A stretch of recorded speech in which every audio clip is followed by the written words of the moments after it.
आज है 25 जुलाई 2025, दिन शुक्रवार। Welcome back to Clean News MP. चलिए देखते हैं मध्य प्रदेश की 25 फटाफट बड़ी खबरों को। इससे पहले आप न्यूज को कहां से देख रहे हैं हमें कमेंट में बताना बिल्कुल ना भूलें।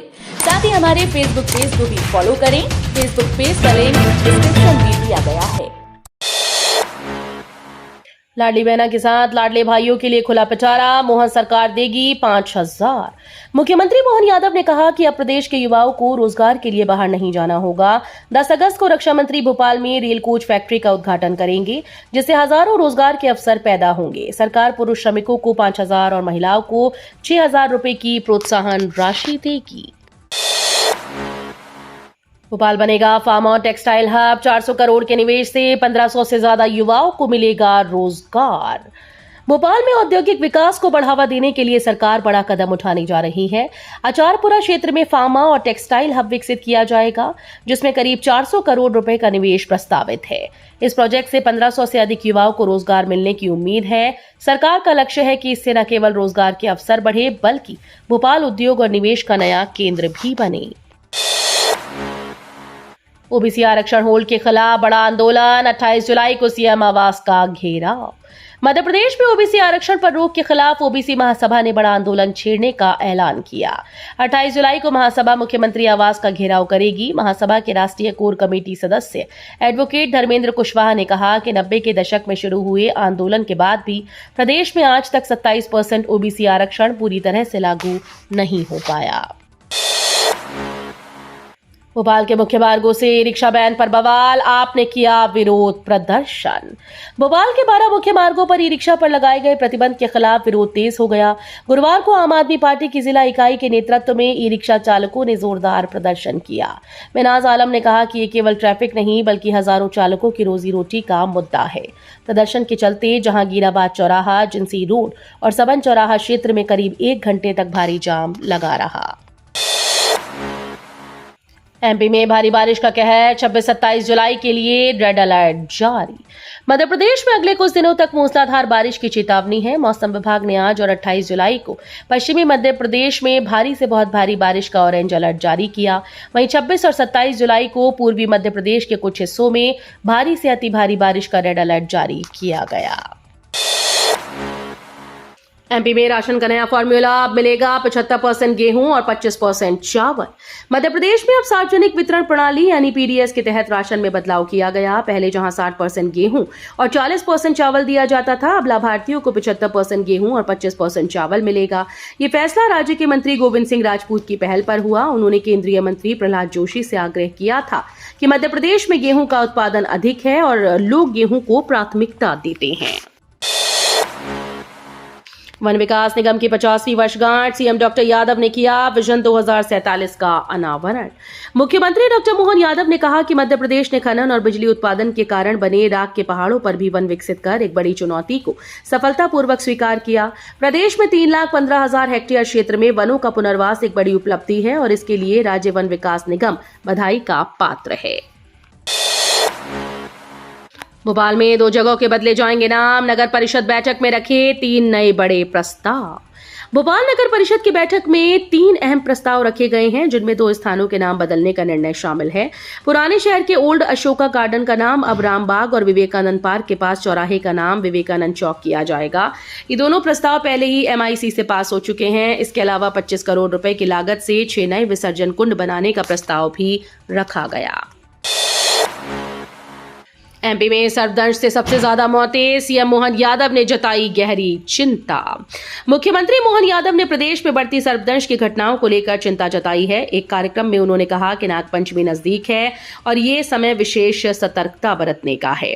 सीएम ने बताया कि मध्य प्रदेश में सबसे ज्यादा मौतें सर्पदंश की वजह से होती हैं। उन्होंने अधिकारियों से अपील की है कि सर्पदंश को एक चुनौती की तरह लें और इससे बचाव के हर संभव उपाय करें।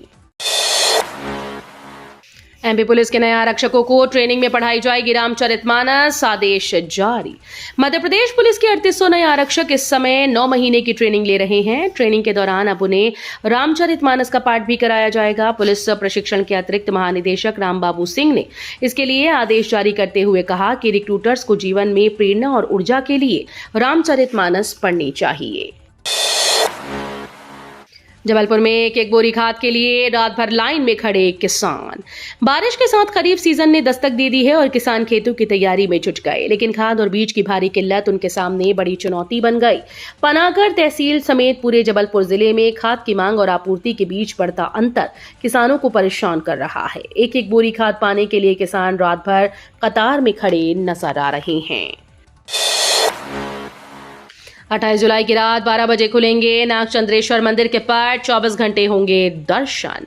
ज्योतिर्लिंग महाकाल मंदिर में 29 जुलाई को मनाए जाने वाले नागपंचमी महापर्व को लेकर तैयारी शुरू हो गई। लालपुल के समीप स्थित मंदिर प्रवेश मार्ग के मुहाने पर कर्कराज पार्किंग व भील समाज की धर्मशाला में श्रद्धालुओं की सुविधा के इंतजाम जुटाए जा रहे हैं। देश भर से आने वाले दर्शनार्थी यहीं से दर्शन के कतार में लगेंगे। नागपंचमी पर भगवान नागचंद्रेश्वर के दर्शन के लिए आम दर्शनार्थियों को करीब 4 किलोमीटर पैदल चलना पड़ेगा। मध्य प्रदेश में राजनीतिक नियुक्तियां शुरू। ओबीसी कल्याण आयोग में कुसमारिया को अध्यक्ष और मौसम बिसेन को बनाया सदस्य। हेमंत खंडेलवाल के भाजपा प्रदेश अध्यक्ष बनने के 21 दिन के भीतर ही मध्य प्रदेश में राजनीतिक नियुक्तियों को लेकर बड़ा निर्णय हुआ। डॉक्टर रामकृष्ण कुसमारिया को ओबीसी कल्याण आयोग का अध्यक्ष और मौसम बिसेन को सदस्य बनाने का आदेश जारी हुआ। इसके साथ ही पार्टी ने राजनीतिक नियुक्तियों की शुरुआत के संकेत दिए। मौसम बिसेन पूर्व मंत्री गौरी शंकर बिसेन की बेटी है, जो वर्ष 2021 में आयोग के गठन के साथ अगस्त 2023 तक इसके अध्यक्ष रहे। रक्षा मंत्री राजनाथ सिंह 10 अगस्त को रायसेन आएंगे। रेल कोच निर्माण इकाई का भूमि पूजन करेंगे। केंद्रीय रक्षा मंत्री राजनाथ सिंह आगामी 10 अगस्त को रायसेन में 1800 करोड़ रुपए के निवेश से प्रारंभ होने वाली रेल कोच निर्माण इकाई का शिलान्यास करेंगे। मुख्यमंत्री डॉक्टर मोहन यादव से गुरुवार को मुख्यमंत्री निवास स्थित स्थान समत्व भवन में मेसर्स BEML लिमिटेड बेंगलुरु के chairman managing director Shantanu Roy, निदेशक रेल एवं मेट्रो राजीव गुप्ता, महाप्रबंधक BEML चंद्रशेखर और EDOP सिंह ने सौजन्य भेंट की। सोशल मीडिया पर भड़काऊ पोस्ट डाली तो होगी सख्त कार्रवाई। मुरैना जिले में सोशल मीडिया के जरिए धार्मिक, जातिगत, सामाजिक भावनाएं भड़काने वालों पर अब प्रशासन की पैनी नजर है। कलेक्टर अंकित अस्थाना ने ऐसे मामलों को रोकने के लिए सख्त प्रतिबंधात्मक आदेश जारी किए। यह आदेश भारतीय नागरिक सुरक्षा संहिता 2023 की धारा 163 के अंतर्गत प्रभाव में लाए गए और 21 सितंबर 2025 तक लागू रहेंगे। कलेक्टर ने अपने आदेश में स्पष्ट किया कि कोई भी व्यक्ति Facebook, WhatsApp, Instagram, Twitter, SMS जैसे इंटरनेट मीडिया प्लेटफॉर्म का उपयोग सामाजिक सौहार्द बिगाड़ने के लिए नहीं करेगा। इंदौर के BSF संग्रहालय की शान बढ़ाएगी 100 साल पुरानी ऐतिहासिक रिवॉल्वर। केंद्रीय शस्त्र और रणनीति स्कूल BSF में बने हथियारों के संग्रहालय में कई प्रमुख और पुराने हथियारों का संग्रहण है। अब झारखंड के चाईबासा से जुड़े रुंगटा परिवार की ऐतिहासिक रिवॉल्वर संग्रहालय की शान बढ़ाएगी। चाईबासा निवासी रुंगटा भाइयों की ओर से पिता सीताराम रुंगटा की स्मृति को जीवंत रखने के लिए CSWT संग्रहालय को रिवॉल्वर 0.45 वेबली मार्क V दान की गई। खंडवा में 5 गांव के आदिवासियों ने निकाली रैली। जंगल में नहीं घुसने दे रहे अतिक्रमणकारी। खंडवा जिले के गुड़ीखेड़ा वन परिक्षेत्र से अतिक्रमण हटाने का दावा वन विभाग कर रहा है, लेकिन यहां के मूल निवासी इस बात को झूठा साबित कर रहे हैं। मूल निवासी आदिवासियों का कहना है कि जंगल में अतिक्रमणकारी फिर से काबिज हो गए। यहाँ बोवनी की जा रही है। हम यहाँ के मूल निवासी हैं और हमारी कई पीढ़ियां यहाँ बसी हैं। बाहर से आए अतिक्रमणकारी हमें जंगल में घुसने नहीं देते। अब फार्मेसी काउंसिल में रजिस्ट्रेशन के लिए डिजी लॉकर अनिवार्य। MP में B.Pharma और M.Pharma छात्रों के लिए अब रजिस्ट्रेशन से पहले डिजी लॉकर अकाउंट अनिवार्य होगा। फार्मेसी काउंसिल के रजिस्ट्रार भव्या त्रिपाठी ने बताया कि नई रजिस्ट्रेशन प्रक्रिया विशेष सॉफ्टवेयर से होगी, जो समग्र ID और डिजी लॉकर से दस्तावेजों का वेरिफिकेशन करेगा। महंगी शराब बेचने वाले दुकानों पर 2.31 करोड़ का जुर्माना। आबकारी विभाग ने तय कीमत से अधिक दामों पर शराब बेचने वाले ठेकेदारों के खिलाफ कार्रवाई शुरू कर दी। पिछले दिनों 15 जिलों के 106 लाइसेंसी शराब दुकानों पर करीब 2 करोड़ 31 लाख रुपए का जुर्माना लगाया। प्रदेश में 1 अप्रैल से नए ठेके होने के बाद से दुकानदार मनमानी कीमतों पर शराब बेच रहे हैं, जिनकी शिकायतें आबकारी अधिकारियों को लगातार मिल रही हैं। ये मामला उच्च न्यायालय तक पहुंच गया। डीसी जगदीश सरवटे के करोड़ों की अवैध संपत्ति का खुलासा, रिसोर्ट में खपाई काली कमाई। मध्य प्रदेश आदिम जाति कल्याण विभाग के उपायुक्त जगदीश सरवटे करोड़ों की संपत्ति के मालिक पाए गए। मंडला में उनका एक रेस्टोरेंट और रिसोर्ट होने का पता चला। आरोपित उपायुक्त के आवास और बैंक लॉकर की जांच में आर्थिक अपराध प्रकोष्ठ को उसकी व्यावसायिक संपत्तियों की जानकारी लगी है। छानबीन के लिए गुरुवार को ईओडब्ल्यू का एक दल मंडला पहुंचा, जहां आरोपित का कान्हा राष्ट्रीय उद्यान के पास मराठा रिसोर्ट और मंडला में जबलपुर राष्ट्रीय राजमार्ग पर जायका नाम का एक रेस्टोरेंट मिला। एमपी में बनेगा 17 किलोमीटर लंबा केबल ब्रिज, केंद्रीय मंत्री नितिन गडकरी ने दी सहमति। मध्य प्रदेश की राजधानी भोपाल को 2 बड़ी सौगातें मिलने वाली हैं। केंद्रीय सड़क और राजमार्ग मंत्री नितिन गडकरी ने इन दोनों बड़े प्रोजेक्ट्स को लेकर प्रारंभिक सहमति दे दी है। भोपाल सांसद आलोक शर्मा ने दिल्ली में शहर के इन 2 बड़े प्रोजेक्ट्स को लेकर केंद्रीय मंत्री नितिन गडकरी से मुलाकात की थी। चर्चा के दौरान नितिन गडकरी ने इन दोनों ही प्रोजेक्ट्स को भोपाल के लिए बेहद जरूरी बताते हुए प्रारंभिक सहमति प्रदान की है। बिजली कंपनी नहीं देगी 1 से ज्यादा कनेक्शन और सब्सिडी। एक ही परिसर में रहने वाले अलग अलग परिवार इन दिनों बिजली के भारी बिल से परेशान हैं। एक ही बिजली मीटर होने के कारण हाई स्लैब में बिल बन रहा है।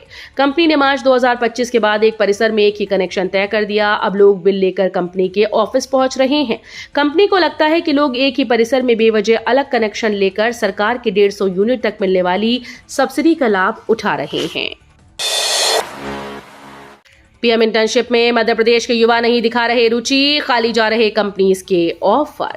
युवाओं को कार्यकुशल बनाने और रोजगार से जोड़ने के लिए केंद्र सरकार की तरफ से पिछले साल पीएम इंटर्नशिप स्कीम की शुरुआत की गई।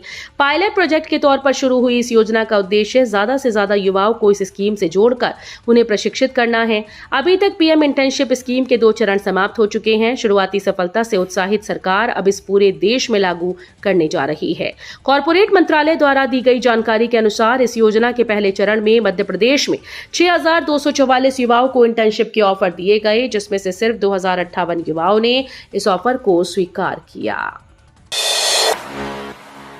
इंदौर के व्यापारी को बीजेपी नेता से जान का खतरा, पुलिस से भी नहीं मिल रही मदद। राजनीतिक संरक्षण के चलते गुंडे शहर के बिल्डर व उद्योगपतियों को खुलेआम धमकी देने लगे हैं। कहते हैं कि जमीन नहीं छोड़ी तो परिणाम भुगतना पड़ेगा। ऐसा ही कुछ एमपी के इंदौर शहर के नामी कॉलोनाइजर अरविंद डोसी के साथ हुआ। जब वो इंदौर उज्जैन रोड स्थित अपनी जमीन पर कॉलोनी काटने गए तो उनकी जमीन हथियाने की नीयत से गुंडे उनके ऑफिस में घुस गए और हथियार दिखाकर धमकाया। डोसी पुलिस के पास गए, वरिष्ठ अधिकारियों तक शिकायत पहुंचाई, लेकिन गुंडों ने शिकायत के दूसरे दिन फिर ऑफिस में घुसकर जान से मारने की धमकी दे डाली। इंदौर में बिजली जोन पर बिल जमा करने की व्यवस्था फेल, बदलाव पड़ रहा भारी। पश्चिम क्षेत्र विद्युत वितरण कंपनी के जोन पर बिल जमा करने की व्यवस्था फेल होती नजर आई। दरअसल बिजली कंपनी ने काउंटर पर 20 से 30 वर्षों से तैनात व्यवस्था और कर्मचारियों को बदल दिया। इसके बाद शहर के 10 से ज्यादा जोन पर या तो बिल जमा करने वाली खिड़की पर नए तैनात कर्मचारी नहीं पहुंचे, या फिर जहां कर्मचारी पहुंचे वहां भी कुछ घंटों बाद बिल जमा होना बंद हो गया। तो ये थी आज की 25 फटाफट बड़ी खबरें। अगर आपको न्यूज पसंद आई हो तो वीडियो को लाइक और शेयर जरूर करें। धन्यवाद।